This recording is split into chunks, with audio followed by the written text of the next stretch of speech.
ईश्वर का न्याय। एक बार दो आदमी एक मंदिर के पास बैठे गपशप कर रहे थे। वहाँ अंधेरा छा रहा था और बादल मंडरा रहे थे। थोड़ी देर में वहाँ एक आदमी आया और वो भी उन दोनों के साथ बैठकर गपशप करने लगा।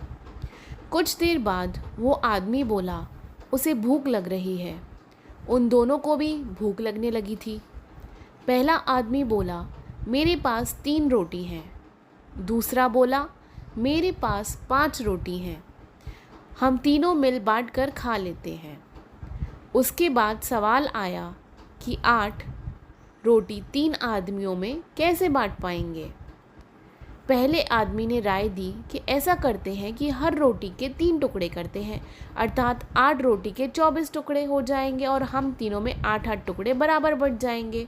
तीनों को उसकी राय अच्छी लगी और 8 रोटी के 24 टुकड़े करके प्रत्येक ने 8-8 रोटी के टुकड़े खाकर भूख शांत की और फिर बारिश के कारण मंदिर के प्रांगण में ही सो गए।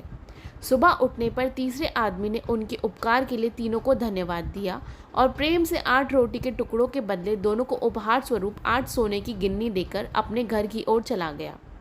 उसके जाने के बाद दूसरे आदमी ने पहले आदमी से कहा, हम दोनों 4-4 गिन्नी बांट लेते हैं। पहला आदमी बोला, नहीं, मेरी 3 रोटी थी और तुम्हारी 5 थी, अतः मैं 3 गिन्नी लूँगा, तुम्हें 5 गिन्नी रखनी होगी। इस पर दोनों में बहस होने लगी। इसके बाद वे दोनों समाधान के लिए मंदिर के पुजारी के पास गए और उन्हें समस्या बताई तथा समाधान के लिए प्रार्थना की। पुजारी भी असमंजस में पड़ गया। दोनों दूसरे को ज़्यादा देने के लिए लड़ रहे हैं। पुजारी ने कहा, तुम लोग ये 8 गिन्नियाँ मेरे पास छोड़ जाओ और मुझे सोचने का समय दो, मैं कल सवेरे जवाब दे जाऊँगा। पुजारी को भी पहले आदमी की 3 गिन्नी और 5 गिन्नी की बात ठीक लग रही थी, पर फिर भी वह गहराई से सोचते सोचते गहरी नींद में सो गया। कुछ देर बाद उसके सपने में भगवान प्रकट हुए तो पुजारी ने सब बातें बताई और न्यायिक मार्गदर्शन के लिए प्रार्थना की और बताया कि मेरे ख्याल से 3-5 का बंटवारा ही उचित लगता है।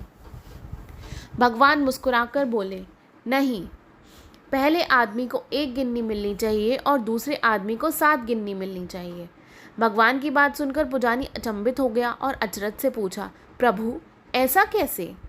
भगवान फिर एक बार मुस्कुराए और बोले, इसमें कोई शंका नहीं कि पहले आदमी ने अपनी 3 रोटी के 9 टुकड़े लिए, परंतु उन 9 में से उसने सिर्फ 1 बांटा और 8 टुकड़े स्वयं खाए, अर्थात उसका त्याग रोटी के 9 टुकड़ों में से केवल 1 टुकड़े का था, इसलिए वो सिर्फ 1 गिन्नी का ही हकदार है।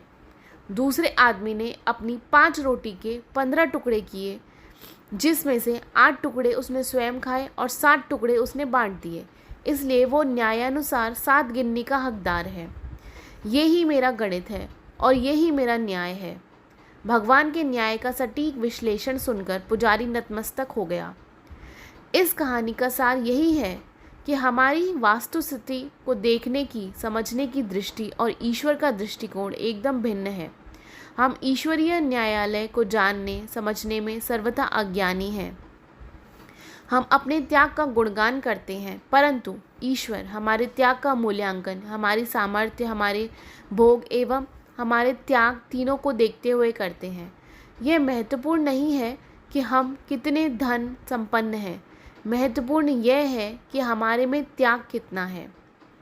तो दोस्तों, अगर आपको ये कहानी अच्छी लगी हो तो प्लीज़ हमारे चैनल को लाइक, शेयर एंड सब्सक्राइब कीजिए। Thank you.